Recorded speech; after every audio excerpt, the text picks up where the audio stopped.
Thank you, Guruji, and wish you the same. Hare Krishna. Okay. So today we are starting with a new chapter of Bhagavad Gita. That is the chapter number 5. Okay. So the name of the chapter is Karma Yoga. Okay. Work in Krishna consciousness. So the first point that comes to our mind is previously we have seen chapter number 3 was also called as Karma Yoga. Is it not? Chapter number 3 was also called Karma Yoga. Karma. Yes. This is like an extension of that, which goes a little bit deeper, where Krishna explains how to work in Krishna consciousness. Okay. So, this chapter number 5, it has 29 verses, small chapter, but some very deep philosophical points will come out of this chapter. So today we will be doing the verses from text number 1 to text number 7. Okay. And at any point of time, if you have any questions, you can always ask. Okay. So may I request all of you to please turn on your videos. So kindly turn on your videos if that's possible. Yes. Thank you. Hare Krishna. All right. And then I have sent in the WhatsApp message like who will be reciting which verse. From next time, if you want to also recite, please respond back to me so that I will assign a shloka to you. Okay. So, okay. So we'll start only 7 verses for today, but still a lot to learn. Let me share my screen here. So please refer to the WhatsApp message for the order in which we are going to be going, right? Who is going to be reading? All right. Okay, let's start with the verse 1.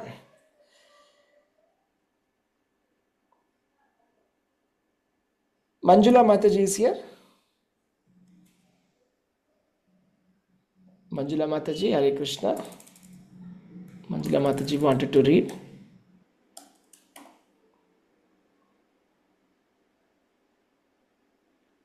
Okay, Sindhu Mataji is here. Yeah, Sindhu Mataji, kindly unmute and start.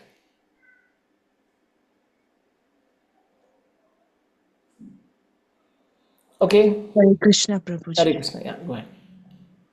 Arjuna uvacha sannyasam karmanam Krishna punaryogam cha samshasi yachreyaitayorekam tanme bruhisu nishchitam. Hare Krishna.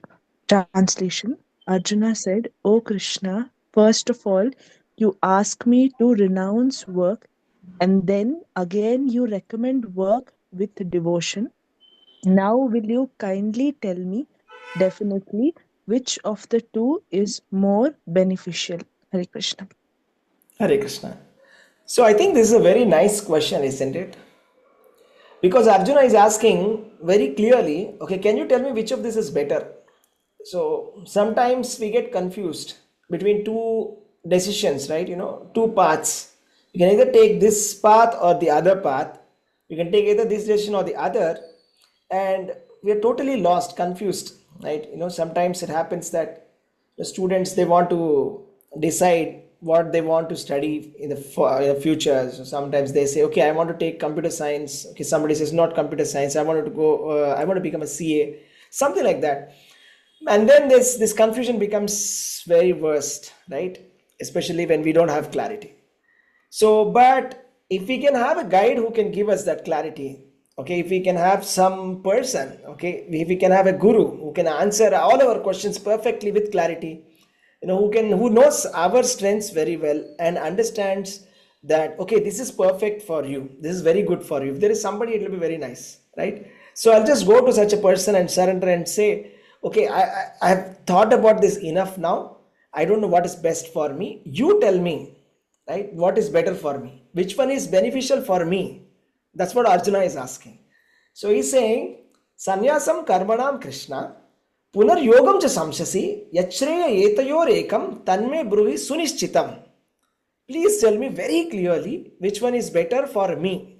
Okay, so what are the two paths that Arjuna has right now? We will see that. So, what has happened is Krishna has spoken about various topics here. Okay, and Arjuna is totally confused. I'll tell you why. So, tell me something. In which chapter did Krishna actually start to speak? Can anybody say? Is it chapter number 1? Chapter number 2, Prabhuji. Chapter number 2. So in the chapter number 1, Arjuna was talking to Krishna, right? It was Arjuna was trying to tell his own version of the world view that he has got. That I think it has to be done like this. I think this is wrong. I don't want to fight. I don't want to do this. I don't want to do this. All of that. And by the chapter number 2, he comes to the mood of surrender and he says, Krishna, I'm resting my mind now. You are a better person. You are the best person. You are my spiritual master now. I am completely surrendering unto you. You decide, you tell me what I should do, whether I should fight or not. This is the main question that Arjuna has. Now, what do you mean by not fighting? Is it possible at all that, a war has started and is it possible that when the war has started, a warrior can walk out of the war? Is that possible? Anybody? Is it possible that you can walk out of the war? Is it possible? In the middle of the war? No, It's Prabhuji. not possible. It's not possible.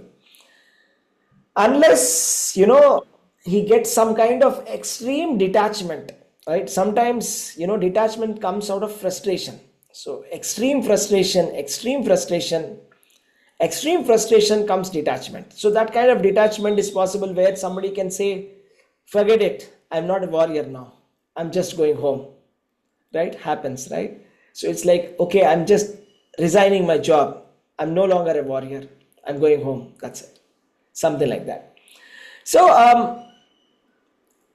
Arjuna was definitely confused, and Krishna explained something so far in chapter 2, 3, and 4, and that doesn't seem to be helping Arjuna at the moment. He's still confused. Why? Let us see. So what happened is, in the second chapter, Krishna started to speak about the soul. So that the soul is permanent and the body is temporary. And he spoke in great detail about the soul, that you are not the body, you are the soul. That was a nice introduction. And then he said that how you can get out of this conception that I am the body by performing Buddhi Yoga or devotional service. He explained, okay, you have to perform Buddhi Yoga and get out of this conception that you are not the body.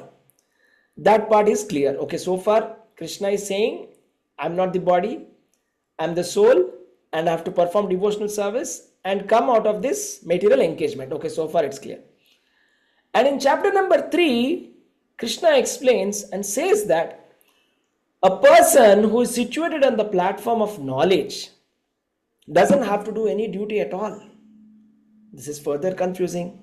In chapter number 2, Krishna just said that, okay, you have to do devotional service or you have to act in Krishna consciousness and then you have to act in knowledge. He's saying like that you are the soul. Okay, that is clear. But when he comes to the third chapter, he says in great detail that, a person who is self-realized, a person who is situated in the platform of knowledge, he doesn't have any kind of duties. There is no duty at all. Now, naturally, Arjuna would think, so do I have duty to perform or not? Should I be fighting or not? Because Krishna is saying that somebody who is on the platform of the knowledge doesn't have to perform the duties. So maybe I don't have to perform my duties. Why should I perform my duties at all? And then fourth chapter, Krishna explains to Arjuna that he speaks about sacrifice, fire sacrifice. And he says, all kinds of sacrificial work culminate in knowledge. So the purpose of yajna, fire sacrifice, is for the sake of knowledge. He explains that. And then finally he advises Arjuna to wake up and fight based on that perfect knowledge. Now, simultaneously, Krishna is explaining about work in devotion and he's talking about not working in knowledge. This is what has confused Arjuna. So two things simultaneously Krishna is saying. He's saying you have to work, you have to fight. Second thing is saying if you are in complete knowledge, you don't have to work. Don't work. Somebody in full knowledge doesn't have to work at all. There is no duty for such a person.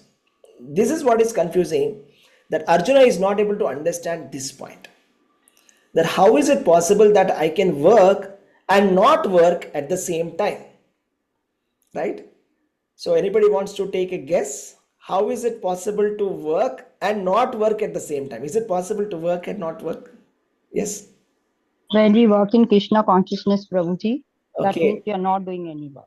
How? It is dedicated to Lord Krishna. We Okay. keep him in the center, and whatever work we perform, we think we are performing for him. Our Right. prescribed duties are all directed towards Krishna. Right. But then, how can you say that it's not working at all? Because even if somebody is working in Krishna consciousness, they are doing some kind of activity, yes or no? Yes, Prabhuji. Then how can we say it is not working? In what sense? How do we understand? Prabhuji, may I say, Prabhuji, Yes, something? please. Prabhuji, we say whatever work is we are doing, it is like Lord Krishna is doing it, getting it done through our hands. Technically, it's Lord Krishna doing the work. All the results are devoted to Lord Krishna. We are no ones. We are just servants. So that way, we are, even though we are working, still we are not working. All the results are of Lord Krishna. Okay. Lord Krishna working through us. Okay, that's close. When we surrender ourselves to Krishna, and we are working as an instrument of Krishna. Yeah. And when you are working as an instrument of Krishna in the surrendered mood, that work that you perform, doesn't matter whatever it is, it becomes non-reactive. Non-reactive means what? Non-reactive means what? There's no Uh, reaction, right? There's no reaction for it, right? Non-reactive means what, right? So for Prabhuji, it becomes yeah, akarma. akarma, exactly. It's akarma. It's akarma. You see, it's just like this, right? So sometimes we have some iron, okay, iron, and you put some moisture on it, you get rust. It gets rusted. Yes, but then if you use stainless steel, right, it doesn't get rusted. Right? Even though it touches the moisture, it doesn't get rusted. That means there is no reaction. Because of the moisture, there is no reaction. Right? So something like that. So when we work in knowledge, okay, when we work in knowledge, when we work in full knowledge, we'll see what that full knowledge is. When we work in full knowledge, then that work becomes non-reactive. Non-reactive means no karma for it. That means you don't get any fruitive results for it. So there is no karma counted for that work. Right? So let us see. Now this is the $1,000,000 question that Arjuna has put, and definitely it is of interest for us, and it forms the basis for this entire chapter. And the first question itself, first text itself, Arjuna has asked the question, and in the second text itself, Krishna is answering and he clarifies it. Let's find out what is Krishna's answer to Arjuna's question. Arjuna's question is, which one is better? Which one is better? Which of the two is better? What are the two options that he's talking about? Option number one is renouncing work altogether. The option number two is working with devotion. Let's find out which one is more beneficial according to Krishna. Okay, text number 2. श्रीभगवानुवाच सन्न्यासः कर्मयोगश्च निःश्रेयःसकरावुभौ तयोस्तु कर्मसन्न्यासात् कर्मयोगो विशिष्यते. Translation: The personality of Godhead replied, the renunciation of work and work in devotion are both good for liberation, but of the two, work in devotional service is better than renunciation of work. Hare Krishna Prabhuji. Hare Krishna. So what is the verdict? What is Krishna's verdict? So option number 1, option number 2. Option number 1 is renunciation of work. That means completely giving up all kinds of material activities. That is option number 1. Option number 2, to work in devotional service. That is karma yoga. So what is Krishna's verdict? Who can unmute and tell me? What is Krishna's verdict? Work in devotional service is better. So there is no room for any kind of speculation here. Krishna has made it crystal clear that work in devotion, that is karma yogo vishishyate. You can see this. He's saying tayostu karma sannyasat karma yogo vishishyate. Tayostu karma sannyasat karma yogo vishishyate. So, okay, let's go through this purport. It's very interesting. There's a very nice Srimad Bhagavatam verse that's quoted and which actually talks about fruitive activities. Okay, so let's before we get into this, these two options, why is this work in devotion is better? Let's try to understand a little bit more about what's so bad about work at all. First of all, okay, so we all like to work, but what's the problem with working? Okay, let's just try to find out. Just give me a moment, and I'm trying to open something here. Okay.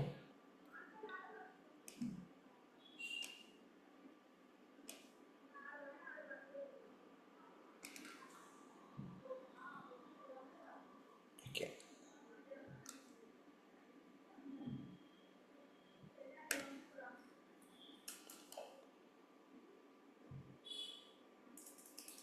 I'm opening a whiteboard so that I can write something there. Okay.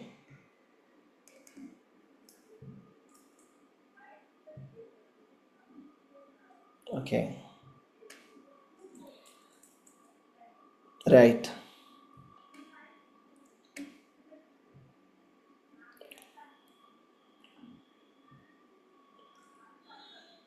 Okay.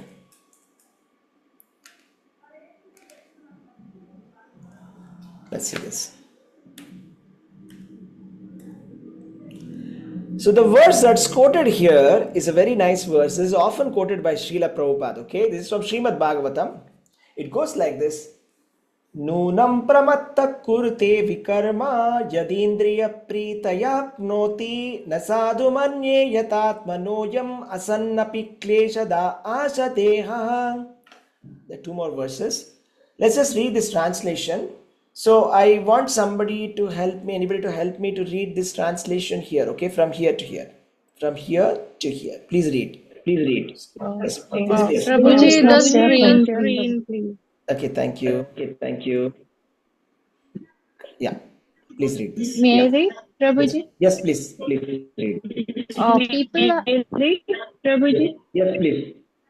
People are, people are mad after sense gratification, and that my voice is going, Prabhuji. Now is it better? Yes, Prabhuji, thank you. People are mad after sense gratification, and they do not know that this present body, which is full of miseries, is a result of one's fruitive activities. Sorry. Okay, uh, I have that. One's fruitive activities in the past. Although this body is temporary, it is always giving one trouble in many ways. Therefore, to act for sense gratification is not good. One is considered to be failure in life as long as he makes no inquiry about his real identity. As long as he does not know his real identity, he has to work for fruitive results for sense gratification. And as long as one is engrossed in consciousness of sense gratification, one has to transmigrate from one body to another. Although the mind may be engrossed in fruitive activities and influenced by ignorance, one must develop a love for devotional service to Vasudeva.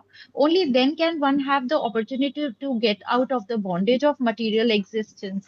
Hare Krishna Prabhu. Thank you. Hare Krishna Mataji. So here is the point. So as long as we are doing sense gratification activities, so when we say activities, okay, what are the kind of activities that we are doing? Okay, so if we actually analyze and think about it, why are we doing something? Okay, let's say, why did I decide to go to the school? Why did I decide to get married? All of this, it ultimately boils down to something here. There is something called as Desire. So there is some desire which is unfulfilled, which we want to fulfill. Therefore, we are doing certain activity. It may be going to a school, it may be getting married, it may be anything. There is a desire. When there is a desire, there is an activity. There cannot be any activity without any desire. So, and then that desire, what is that desire? Ultimately, what is it? To make myself happy.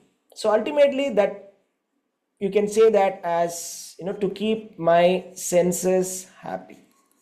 Okay, so that's a nice word. If you say, I want to keep my senses happy, another word for that is sense gratification. That means whatever senses I have, I want to gratify them. For example, if I want to gratify my tongue, I want to gratify my skin, then I will purchase a nice AC. If it is very hot, I'll put a nice AC and my skin will feel good. And for my tongue, I'll cook nice food and I'll give it. So ultimately, I'm trying to serve my senses, okay? Nothing else. All the activities ultimately come to this. Now, what's so bad about it? This is normal, isn't it? What's so bad about, serving our senses? So the problem here is, this Srimad Bhagavatam verse is saying here that people are mad after sense gratification and they don't realize something very basic, that the present body, which is full of miseries, is the result of the fruitive activities done in the past. Let's try to understand this, okay? So this is my present body. And there are some kind of sufferings and there's some kind of pains and pleasures. I have different kinds of, there are some things which make me happy, there's some things which make me sad. But overall, if we actually see from a philosophical point of view, there is more pain than pleasure. Even though it appears to be there is some kind of pleasure, but that pleasure also is derived only after taking up so much of pain. So ultimately there is more pain than pleasure. Okay, let us accept it for some time. And now, what is the reason for me to get this type of body which is causing me this kind of pains?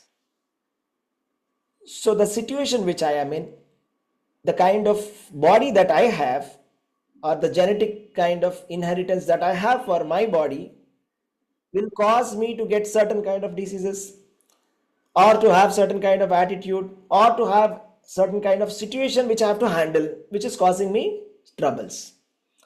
And the reason for all of these troubles, there is a reason for that. The reason, there is a backstory for this. Okay, so what's that backstory is? So this person in the past, okay, this person in the past was someone else. Okay, this was someone else. Okay, this is my past life. Okay, this is my past life. Okay, this is my present life. So in my past life, I chose to do so many activities. Okay, fruitive activities. So fruitive activity means I have a desire, and to fulfill that desire, I'm doing some actions. So that can be any kind of action, action 1, action 2, action 3. So many thousands of actions, millions of actions I have performed, that we call it technically karma. And that karma is actually getting accumulated and coming to me and giving me this kind of body. So if I have done good karma, maybe I'll have a little better body. If I've done bad karma, I'll have bad body. In whatever case, if there is predominantly there is suffering. Whether it is the body of the Prime Minister's son, or it is a body of a worm, or a dog, or an ant also, or a fish, or a bird. So it's all because of my past karma. Okay, so what we have to realize is this action itself, there is a problem. Okay, the karma, the fruitive actions, I mean, I'm acting with certain kind of a desire, I'm doing some fruitive activities with expectation, and that's causing me trouble in the future. So all my troubles in the present are because of some actions which I've done in the past. So, and all these actions I've done them for gratifying my senses. So that means as long as I'm trying to gratify my senses, as long as I don't give up this attitude that I have to gratify my senses, I have to simply keep going on and on and on and on. There's no end to this. Because, when I'm here, I'll start doing some actions. I'll take some action, and then that will cause this body. And then again, I'll do some action that will cause this body. Again, it's like endless loop it is going. So that's the main point here. That's been highlighted here, that, this body is temporary and giving us one trouble in many ways. Therefore, to act for sense gratification is not good. So therefore, what is it that we should do? Make inquiry about real identity. I have to make an inquiry about identity.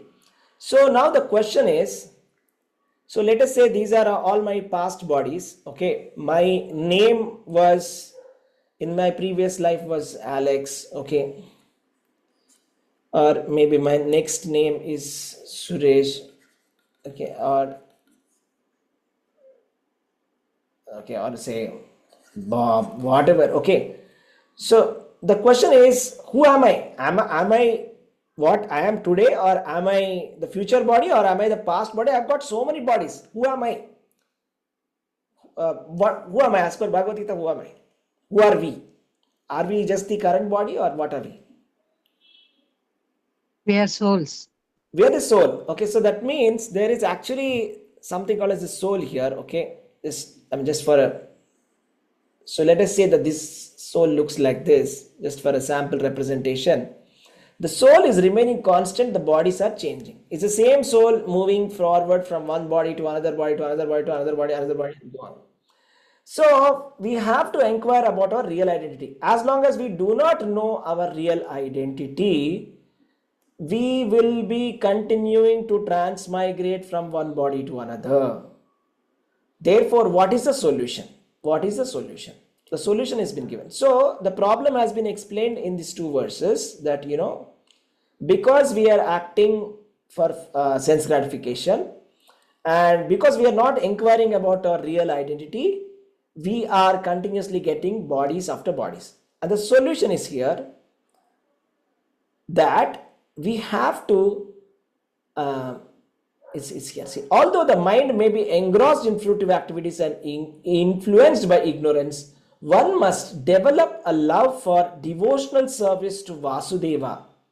Only then one can have an opportunity to get out of bondage of material existence. So what this basically means is, doesn't matter what body we are in, if we can have association with Lord Vasudeva, that is Lord Krishna, if we can start doing devotional service to Lord Krishna, doesn't matter what body we are in right now, we will stop this cessation forever. So this transmigration will stop. This is the main point. Okay, therefore it says, simply it is not enough to have knowledge that I am the soul. Okay, it's not just enough to think that I am the soul. Okay, I am the soul, I understood that I am the soul. It's not enough that I understand I am the soul. I have to act in the platform of the soul. I have to act like the soul. I have to act in the platform of a soul. So that means without devotion towards Krishna, without spirituality, without God consciousness, if we act, whatever actions that we are doing, we are simply going to take more and more and more and more births. As simple as that. So there are 2 points that we are comparing here. That is, first point is to identify our to understand our true identity. What is my real identity? Okay, this is one level. Second step is to work in that knowledge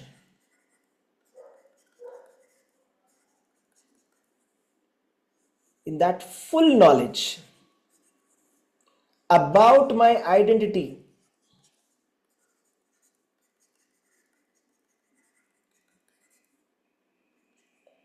and about Krishna's identity. Okay, this is the important point. Okay, so here there is step number one and step number two. First thing is I have to find out who I am. Okay, I understand that I am the soul. Okay, let us say in this case, okay, this person understood, okay, I'm not the body, I understood that I'm the soul. But that's not enough. That's not enough for you to get liberated. So if we want liberation, we have to come to the next level of platform, that is to work in the consciousness of Krishna consciousness. Krishna consciousness means understanding about my identity and Krishna identity, that I am part and parcel of Krishna. So every soul is part and parcel of Krishna. So if we work in that consciousness, that I am part and parcel of the Supreme Lord. Okay, my consciousness is a part and parcel of the Supreme Consciousness. If we act in that consciousness, then we get liberated. Okay, then we get the liberation. Is that clear? Anybody has any questions? Okay, I want one of you to please read this purport here. Okay, yeah, I want you to read from here. Who wants to volunteer and read? May I, Prabhuji? Yes, please. Start from here. Therefore, Jnana. Therefore, jnana or knowledge that one is not this material body but spirit soul is not sufficient for liberation. One has to act in the status of spirit soul, otherwise, there is no escape from material bondage. Action in Krishna consciousness is not, however, action on the fruitive platform. Activities performed in full knowledge strengthen one's advancement in real knowledge. Without Krishna consciousness, mere renunciation of fruitive activities does not actually purify the heart of a conditioned soul. As long as the heart is not purified, one has to work on the fruitive platform. But action in Krishna consciousness automatically helps one escape the result of fruitive action so that one need not descend to the material platform. Therefore, action in Krishna consciousness is always superior to renunciation, which always entails a risk of falling. Renunciation without Krishna consciousness is incomplete, as is confirmed by Srila Rupa Goswami in his Bhakti Rasamrita Sindhu. Hare Krishna. Thank you, Hare ma'am. Krishna. Hare Krishna. Okay, there's a nice verse here which says Prapanchikataya buddhya hari sambandhi vastuna mumukshuvi parityago vairagyam phalgu katyate.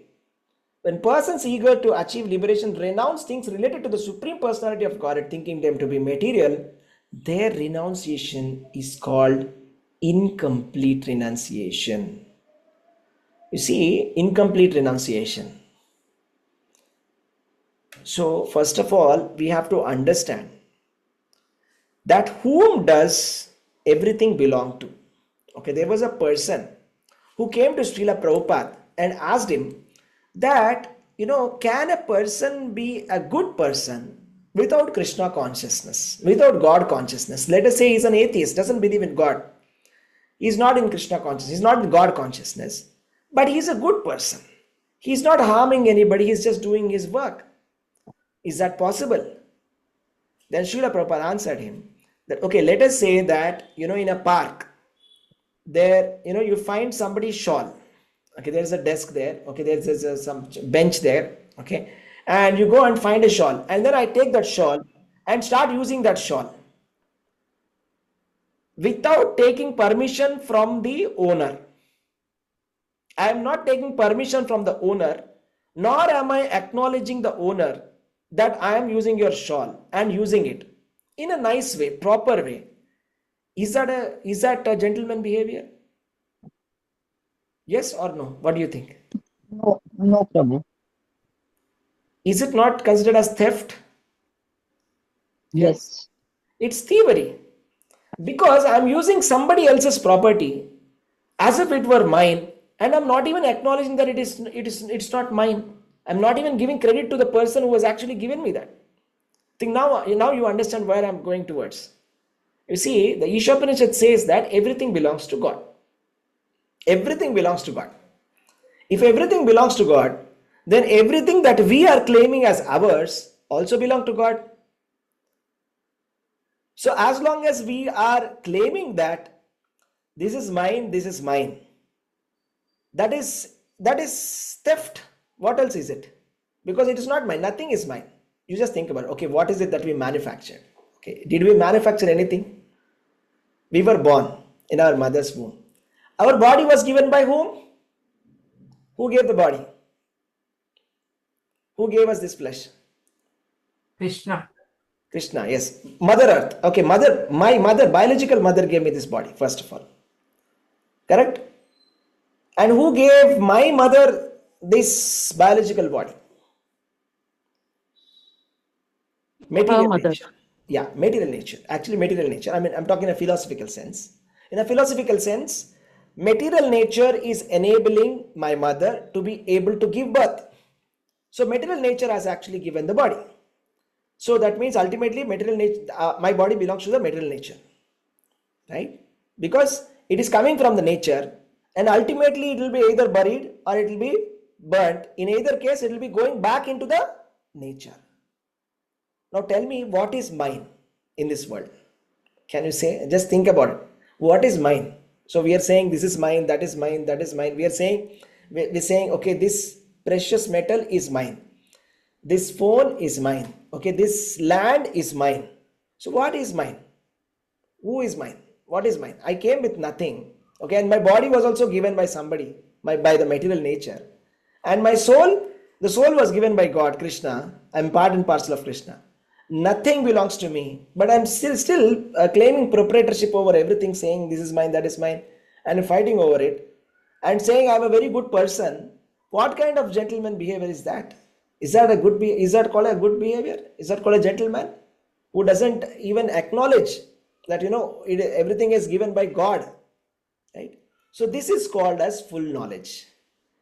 If we act in this full knowledge, then it is called proper renunciation. If we act in this consciousness, it is still considered as renunciation, because you are just doing it with that consciousness that nothing is mine, nothing belongs to me, I'm just doing my duty, that's it. That is called renunciation, not fake renunciation. You see, just like the example that I said, there was a person who got the shawl, okay, and he used it. Okay, there is a owner there, but without asking the owner, he took that shawl.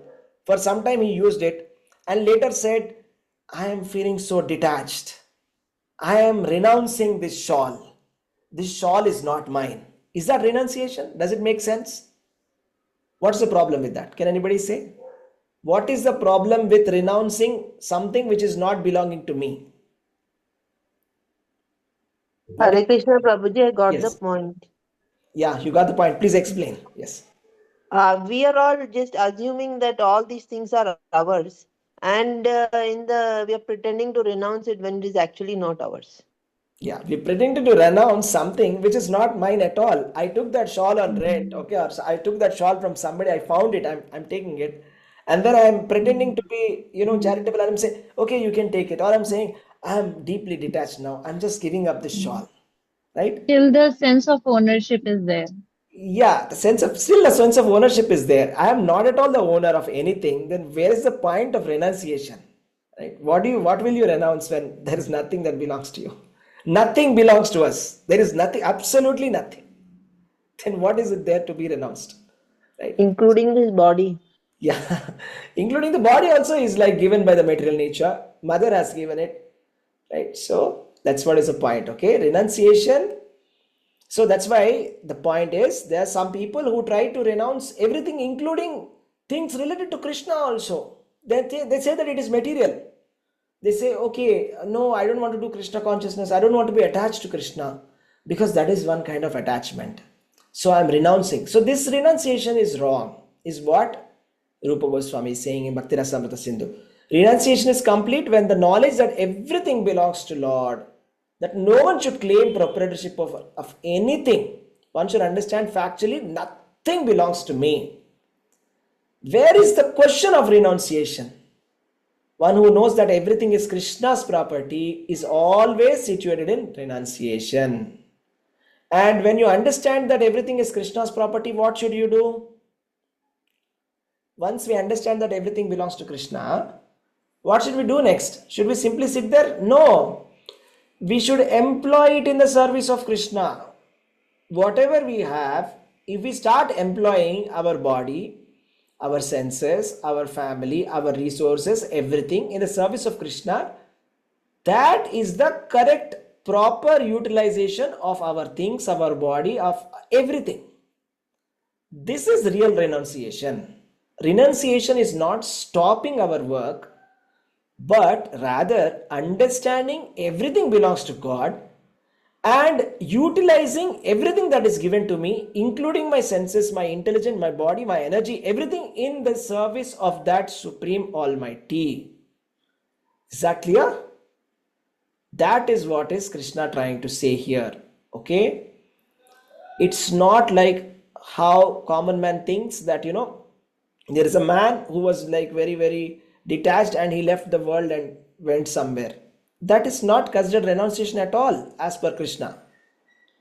Unless that person is employing his everything for Krishna, he is simply leaving and going. That doesn't make any difference is what Krishna is saying. So similarly, Arjuna is saying, I'll leave everything and I'll go. That's not the thing that Krishna is asking for. Krishna is saying, stop that kind of artificial renunciation and do the real renunciation. You accept that everything belongs to me and you just act on my behalf. That is the right consciousness. Let's go to the third one.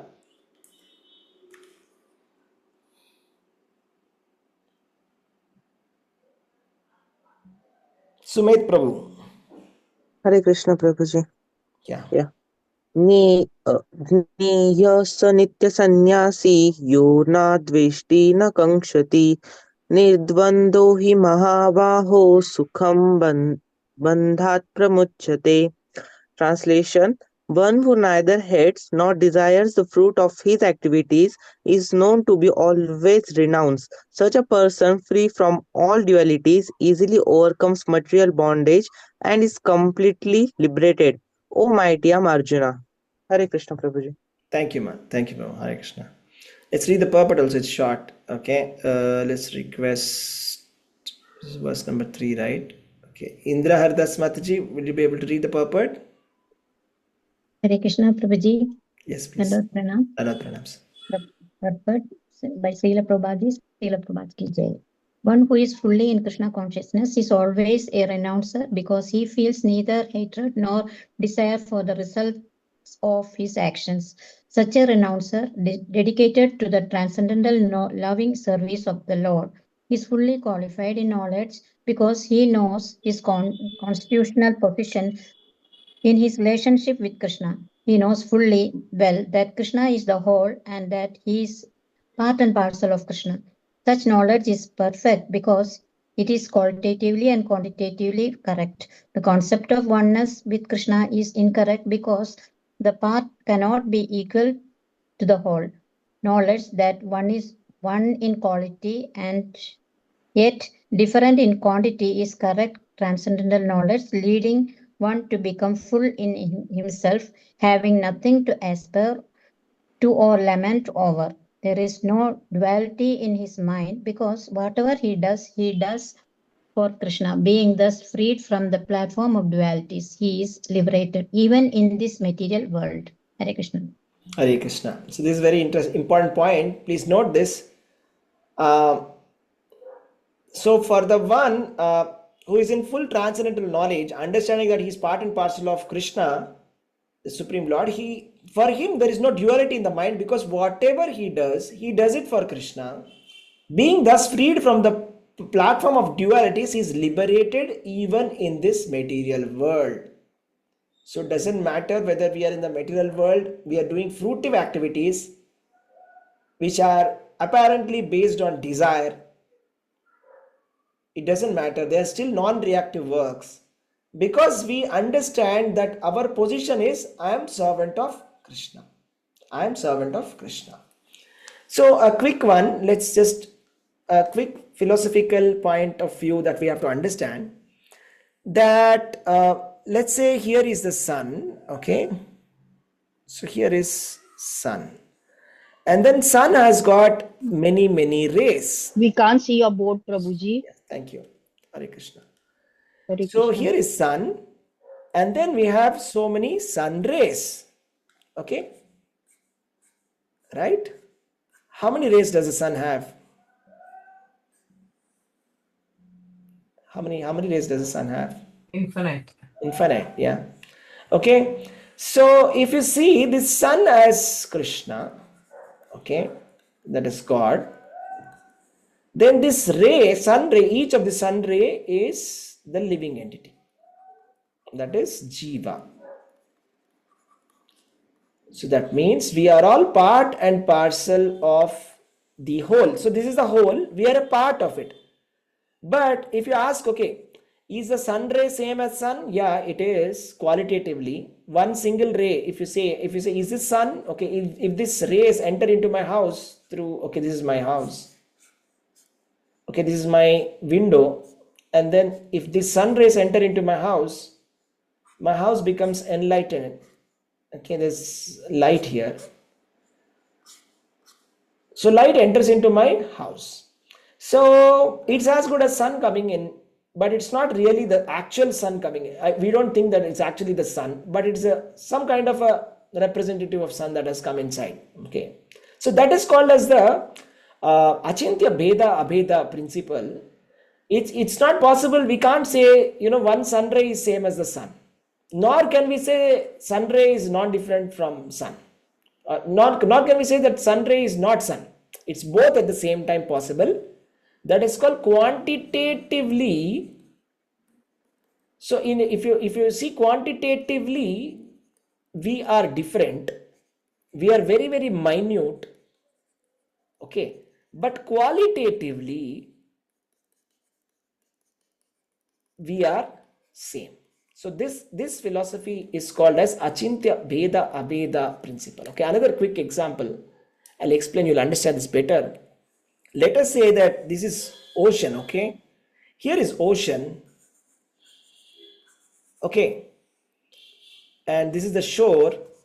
And then if you take one drop out of the ocean, one drop out of this ocean, so can we consider that this drop is equal to the ocean? Can we say that this drop is ocean? Can we say that this drop is ocean, same as ocean? Can we say drop equals ocean? No, Drop Prabhuji. is part of ocean. It's Yeah, it's not equal to ocean. It is salty. This is also salty. This is also salty. So qualitatively there is a similarity, but quantitatively there is a huge difference.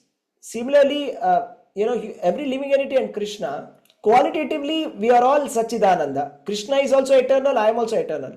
Krishna is Sachidananda. Living entity is also Sachidananda originally, but quantitatively living entity is minute and ocean is infinite. Okay, that's it. So this we have to understand. Let's go to the text 4. Hare Krishna, Prabhuji. Yes, Mas. Dandavat Go ahead, Prabhuji. please. Shankhaya yogo prithak bala pravadanti na panditaha ekam apaya stitaha samayuga bhayor vindate phalam. Translation by A.C. Bhaktivedanta Swami Prabhupada ki jai. Only the ignorant speak of devotional service, Karam Yoga, as being different from the analytical study of the material world, Sankhya. Those who are actually learned say that he who applies himself well to one of these paths achieves the results of both. Hare Krishna Prabhuji, thank you. Hare Krishna Mataji.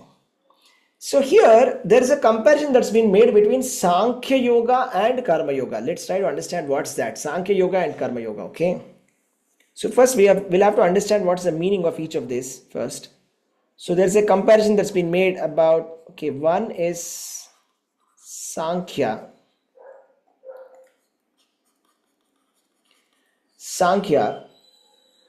Yoga. That is empirical knowledge. Sankhya Yoga means to understand our identity and to understand philosophically, empirically, analytically to understand the nature of the soul and to understand our nature and our relationship with the Supreme. And then finally to act in that consciousness. Whereas the second one, which is Karma Yoga is simply acting in God consciousness. So both of them are actually coming to the same platform. I'll explain you how. So in the Sankhya Yoga principle philosophy, what happens is the steps are like this.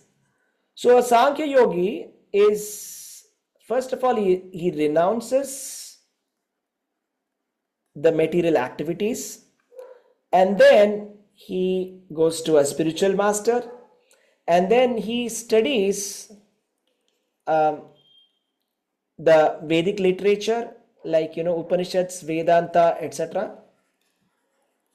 Okay, and then what happens next is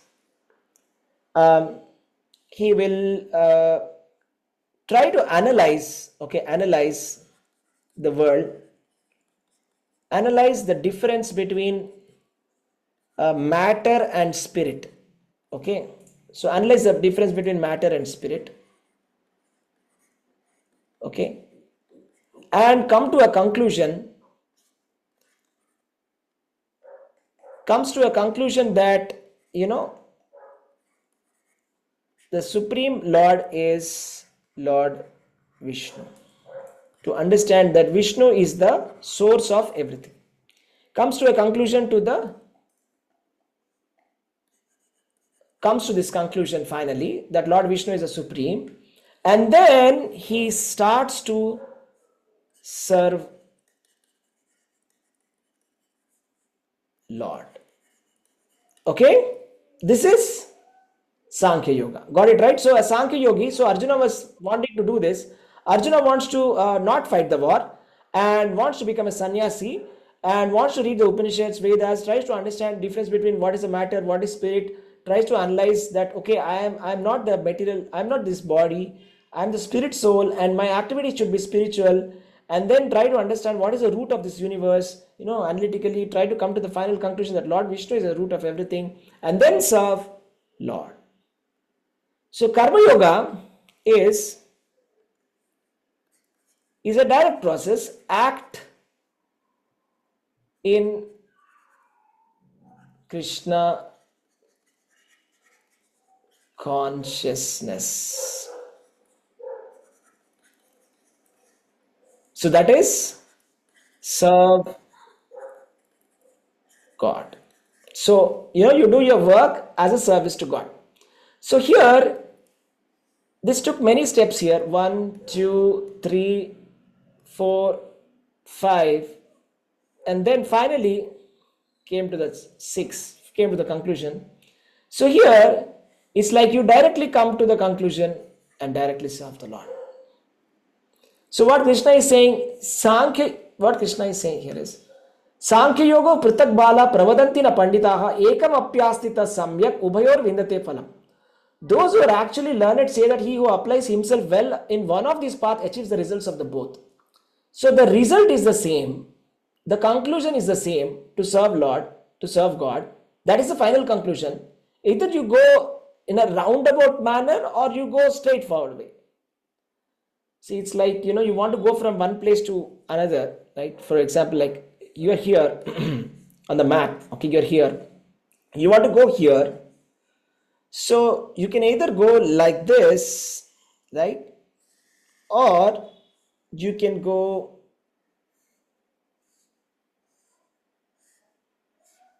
like this as well, right? So but ultimately it's the same, you go into the same point. I hope that's clear, right? So yeah, anybody who can read the purport here? I want somebody to read the purport, please. Yeah. The aim of the analytical study of the material world is to find the soul of existence. The soul of the material world is Vishnu or the super soul. Devotional service to the Lord entails service to the super soul. One process is to find the root of the tree, and the other is to water the root. The real student of Sankhya philosophy finds the root of the material world, Vishnu, and then, in perfect knowledge, engages himself in the service of the Lord. Therefore, in essence, there is no difference between the two because the aim of both is Vishnu. Those who do not know the ultimate end say that the purposes of Sankhya and Karma Yoga are not the same, but one who is learned knows the unifying aim in these different processes. Hare Krishna. Hare Krishna. So you can visualize this, okay? Just imagine, okay, there are two people, okay? Let's say that you have two assistants who are helping you with gardening, and one assistant is a very analytical person, okay, very technical person, okay? So you tell them water the plants. So the first one goes directly, takes some water and puts in the root of the tree, comes back. The second person is an analytical person. He wants to study. So he's doing some deep research. So he'll put water in all the parts of the tree and experiment. First in the leaves, next in the branches, everywhere. And then finally comes to the root and says, yes, this is the root. And then he starts to put the water, right? So it's like that. So ultimately coming to the same purpose. So it is like some people, they want to understand it analytically, empirically, right? For them, the Sankhya Yoga principle is there, right? So there's something very interesting, okay? Once Lord Brahma, who is the creator of the universe, when he was born, he was completely lost. He did not know what to do. So he was doing tapasya, and then Lord Vishnu appeared.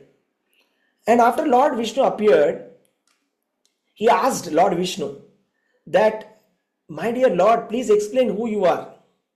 Okay, please explain me who you are and explain me what I must be doing. I'm completely lost here. Then Lord Vishnu says Chatushloki Bhagavata. He says entire Srimad Bhagavatam in 4 verses. In that he comes to a conclusion. Let's see that, okay, very quickly. We'll be completely convinced after this. Let's see this. This is Srimad Bhagavatam Chatushloki 2.9.33.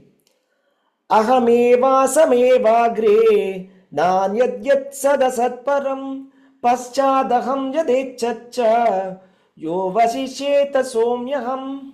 Anybody can read the translation, please? So Lord Vishnu is speaking to Brahma. Hare Krishna Prabhuji. Yes, please go ahead. Srila Prabhupada ki jai. Brahma, it is I, the personality of Godhead, who was existing before the creation, when there was nothing but myself, nor was there the material nature, the cause of this creation.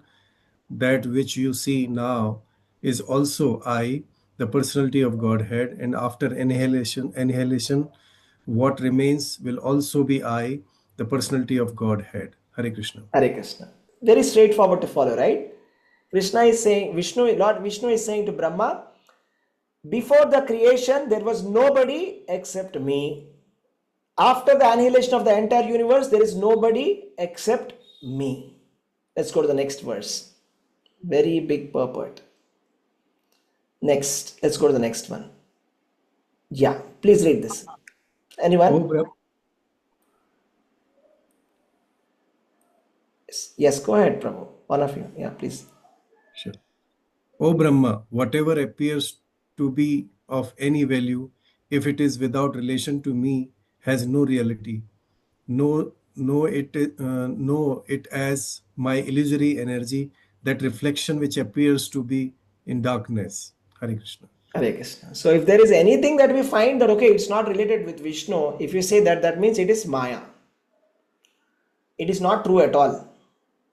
It is of no value at all if it is not related with Vishnu. Everything is, the source of everything is Vishnu. Right. Anybody else wants to read the third one? May I, Prabhuji? Yeah, please go ahead.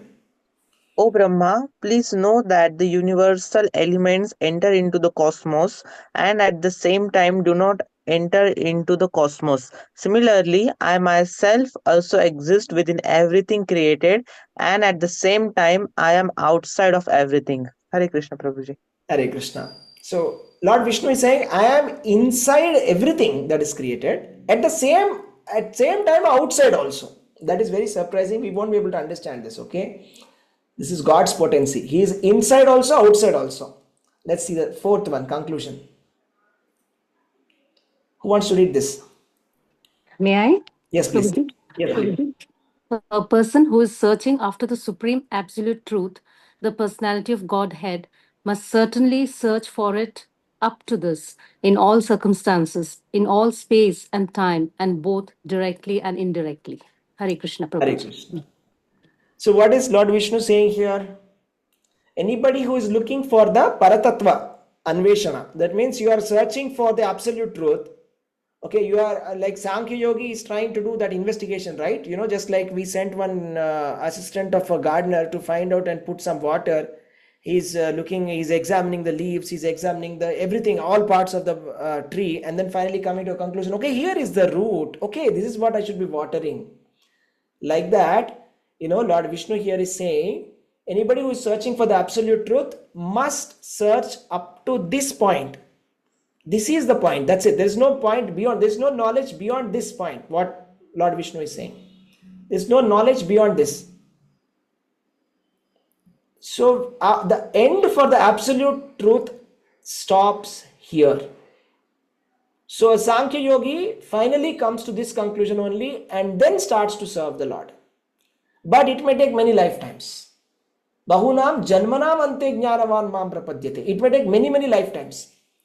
So it can, of course, we can go ahead and do all of that, take many lifetimes and come to the same conclusion, or just simply take a straight road. Just accept whatever is given here, right? And then start serving Lord Krishna and become liberated. So both the choices are there with us. So there are certain kind of people who take the choice number one, certain kind of people who take the choice number two. Right? And Krishna said very clearly the option number two is better, because working in full knowledge is better. While both of them can take to the same path, while it will take you to the same path, it's just that it's going to take you a longer time. It's just a longer route. Right? Yeah, let's go to the next verse.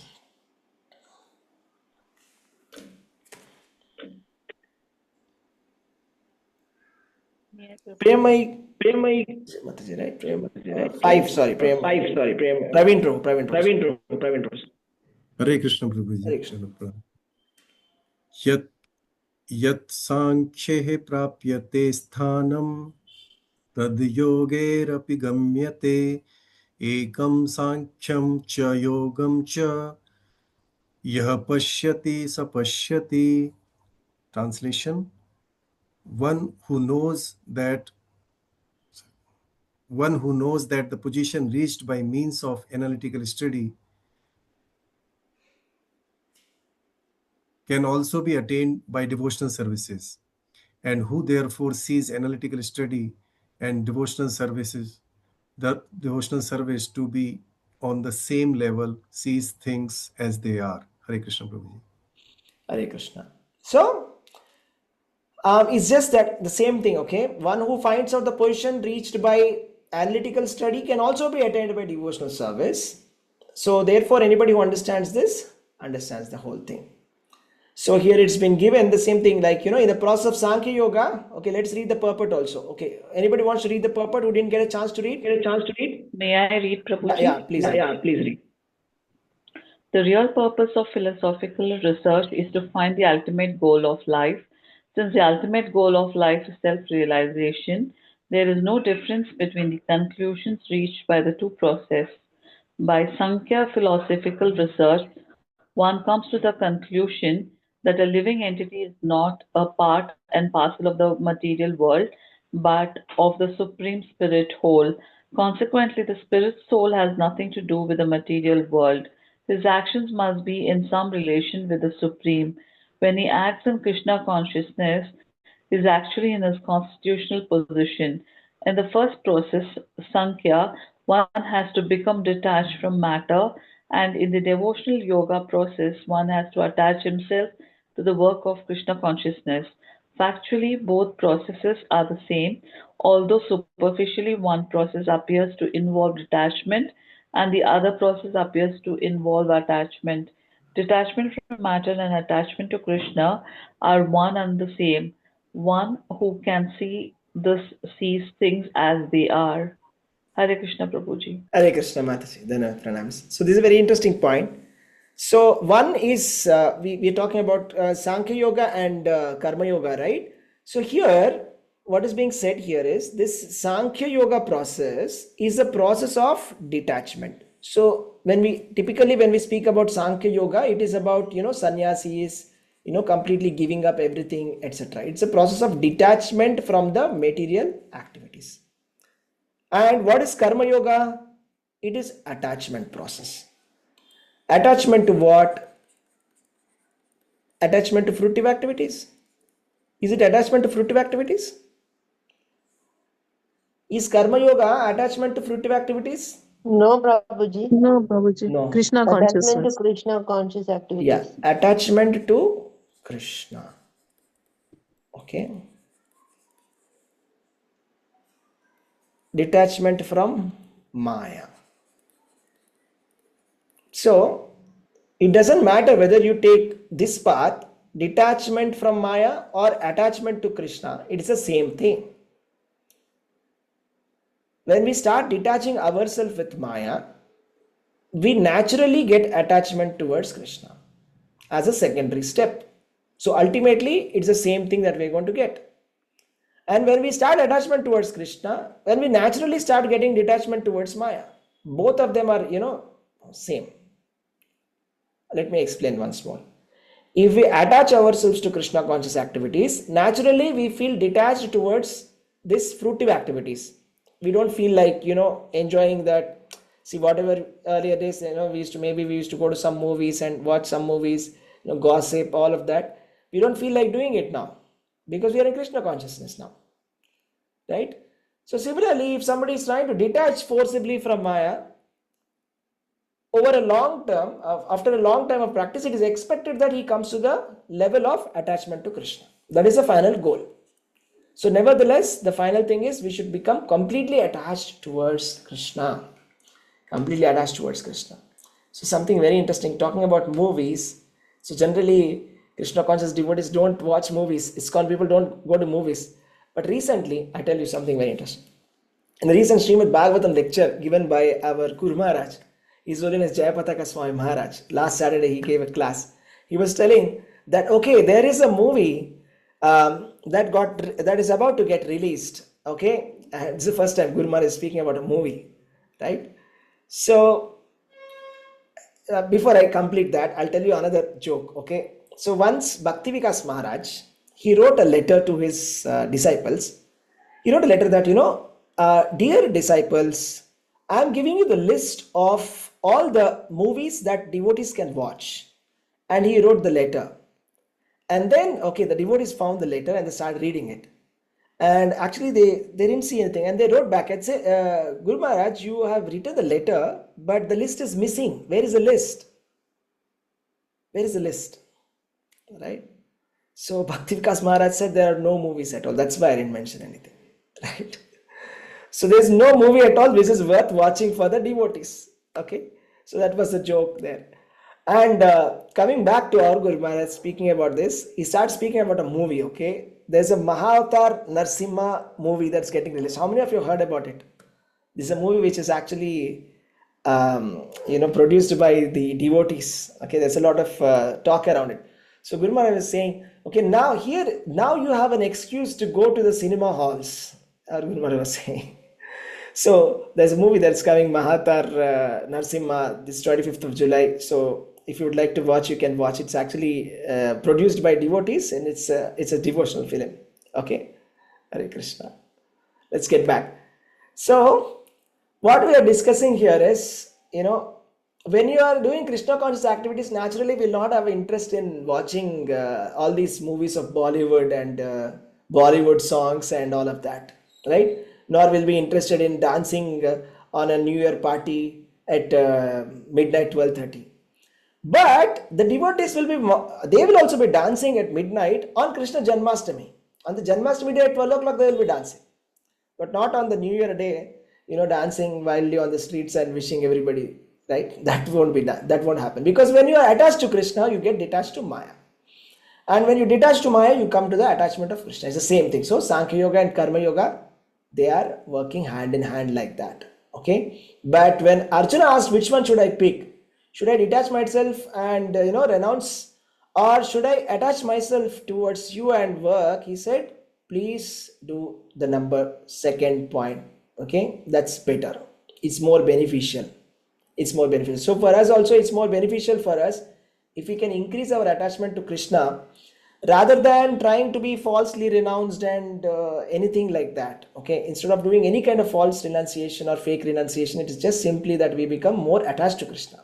That is more meaningful, and that's more powerful, and that's more direct. I hope you got the point. Okay, let's go to the next verse. Now Krishna explains that very clearly. Yeah, verse number 6. Who's reading this?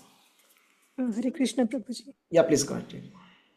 Sanyasantu mahabaho dukkamatum ayogatah yogayukto munir brahma nachirena adhigacchati. Translation: merely renouncing all activities yet not engaging in the devotional service of the Lord cannot make one happy.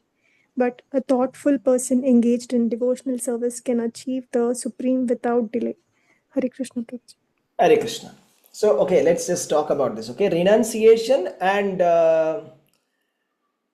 devotional service. Okay, so let's talk about this. Okay, sorry, I'm just explain it in a little bit technical way. Okay, so in MBS they like to draw this diagram a lot always, right? So they'll put two axes here. Okay, x-axis and there'll be a y-axis, right? So if x-axis is okay, so it's like attachment, or okay, we'll say devotional service or attachment to Krishna. Okay, devotional service. So what is the opposite? Not being devotional. No devotion at all towards Krishna, right? And devotional, and then this is like renunciation. So this is renunciation. Renunciation towards worldly things. And what is this? Attachment towards worldly things. Attachment to worldly things.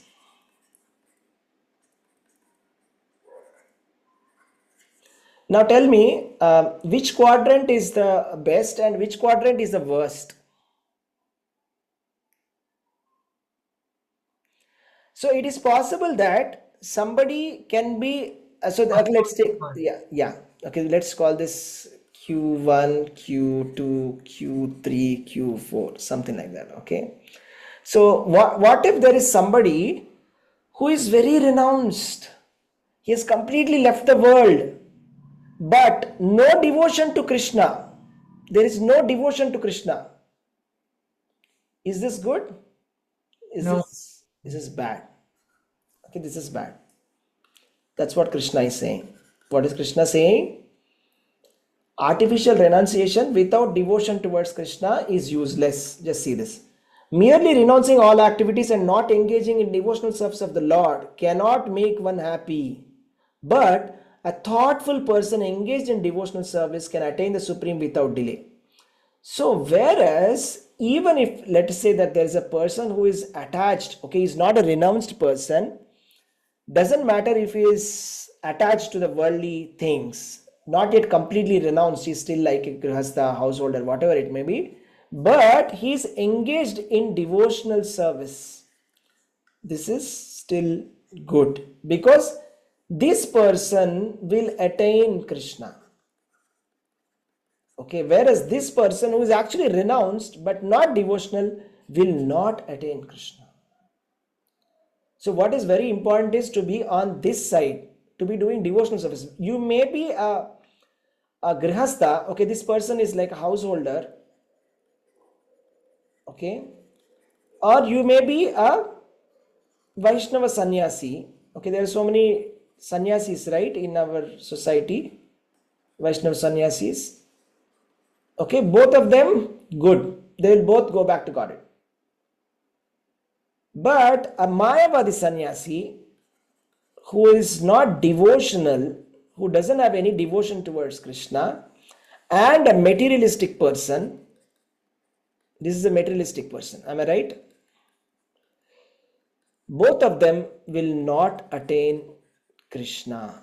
So this Q4 and Q3 we should not be in.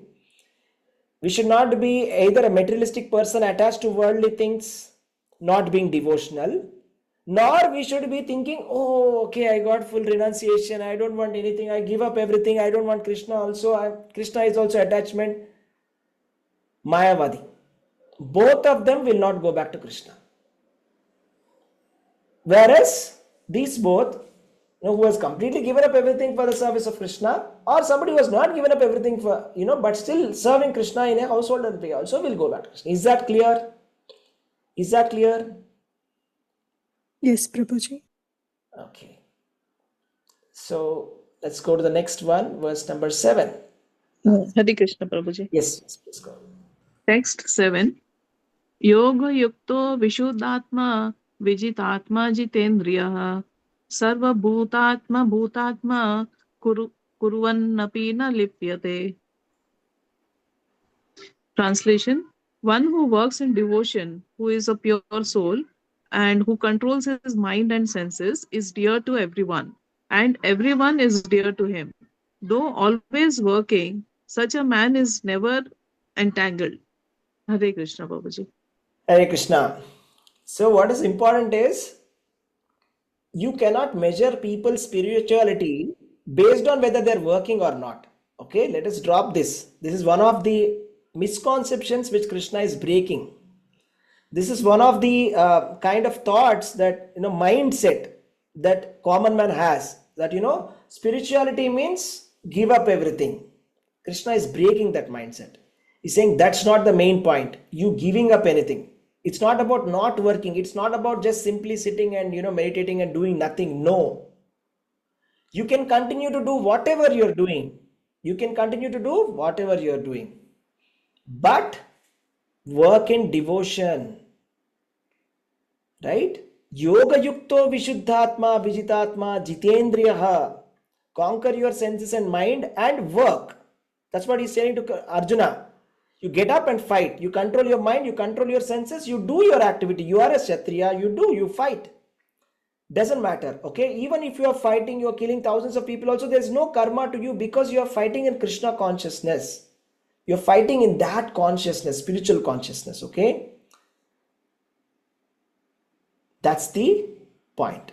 That is, we have to work in Krishna consciousness.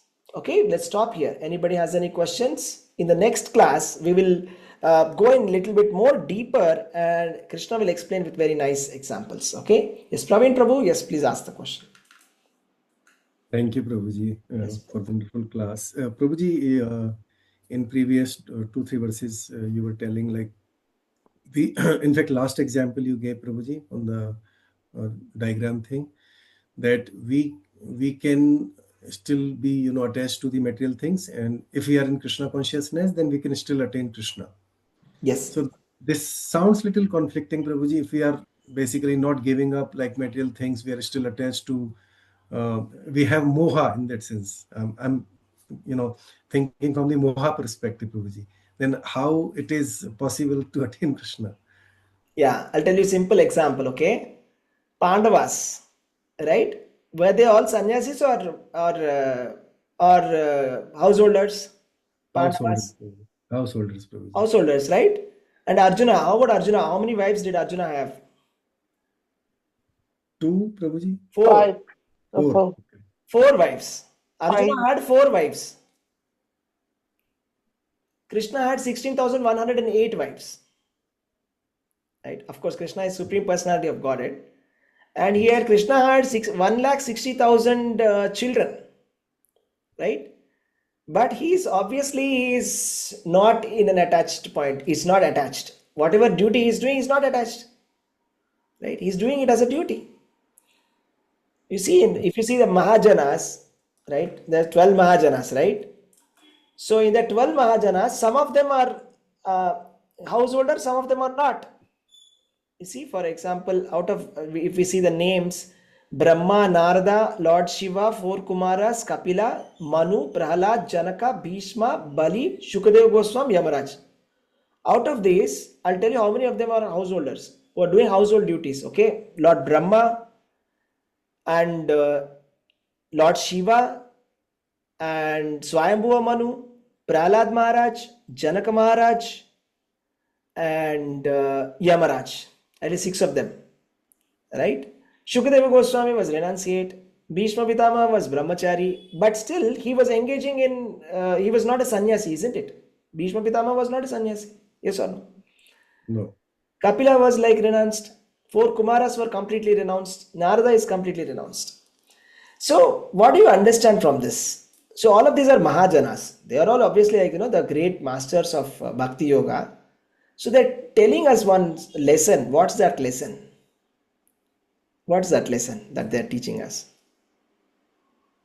Right? So one, obviously, Prabhuji, that you, while, performing your duties, the material duties, and if you follow the Krishna consciousness, you can still attain Krishna. Right. But my perspective was a little different. That Yes. basically, if I have little moha with my, personal things, it could be my house, it could be my Right. family. Then in that case, I'm saying, Prabhuji. See, having moha is a slightly different question. Okay. I'm saying if you are in perfect knowledge and do material duties also, you'll go back to Godhead. Perfect knowledge means again not having moha. That means, see, it's not that you should not have a house. You can have a house, but you should think that this is Jagannath's house. You should think that this is Krishna's house. You can have a family, but you should think that, they are all Krishna's given, Krishna given family. I have to take care of them. They are devotees. That is a mindset that we should have. So if we deploy everything in Krishna's service, exactly, that's the point. We have to deploy everything in Krishna's service. That full perfect knowledge that I'm talking about, simply we have to accept that everything belongs to Krishna. If we can just simply accept that point, everything belongs to Krishna, whatever activity that we do, it becomes spiritual. Finished. Thank you, Prabhuji. That's it. Hare Krishna. Yes. Next question. Thank you. Any other questions? Hare Krishna. Any other questions? Any other comments? Or what are your takeaways? What did you learn? What are your takeaways? What did you learn today? Yes, Amrita Mataji, go ahead. To work in Krishna consciousness only all the time. Work in Krishna consciousness, work in full knowledge, understanding that you are the part and parcel of Supreme Lord. Anybody else? What did you learn today? Prabhuji, doing our prescribed duties in Krishna consciousness. Doing our prescribed duties is in Krishna consciousness. Krishna consciousness, full knowledge means to understand who am I, what's my relationship with God, that everything belongs to God. When I know that everything belongs to God, I'll deploy everything in God's service. And in that way, whatever activity that I do is Krishna conscious activity, right? That's it. Simple. It's actually simple. It's actually simple. It's not at all complicated. Okay. Prabhuji, the difference between Sankhya Yoga and Karma Yoga. Yes. The Kapila Deva, when he instructed his mother, yes, he gave out the Sankhya philosophy, right? Yes, he gave the Sankhya philosophy. Okay. Lord Kapila gave Sankhya philosophy and concluded that devotional service is the best. Right? Okay. He concluded in devotional service. He drew the complete cycle. I mean, he put all the dots together and he brought it till the last point of the Chatushloki Bhagavatam. He finally came to that point and completed it. But if we stop in between, then it is not complete knowledge. It is partial knowledge. Okay. You should not stop. Most of the Mayavadi sannyasis are stuck at that partial knowledge. They can't complete the complete puzzle. So that's why they are little lost. They're confused. Okay. Yes. Thank you, Prabhuji. Hare Very Krishna. nice class. Yes, thank you. Hare Krishna. Okay. We'll stop here, devotees. Thank you. We'll see you day after tomorrow and we'll continue from this verse 8 to 8, 8, 9, 10, 11, 12, 13, 14. Okay. Thank Hare you, Krishna. Thank you so much, Prabhuji. Thank you.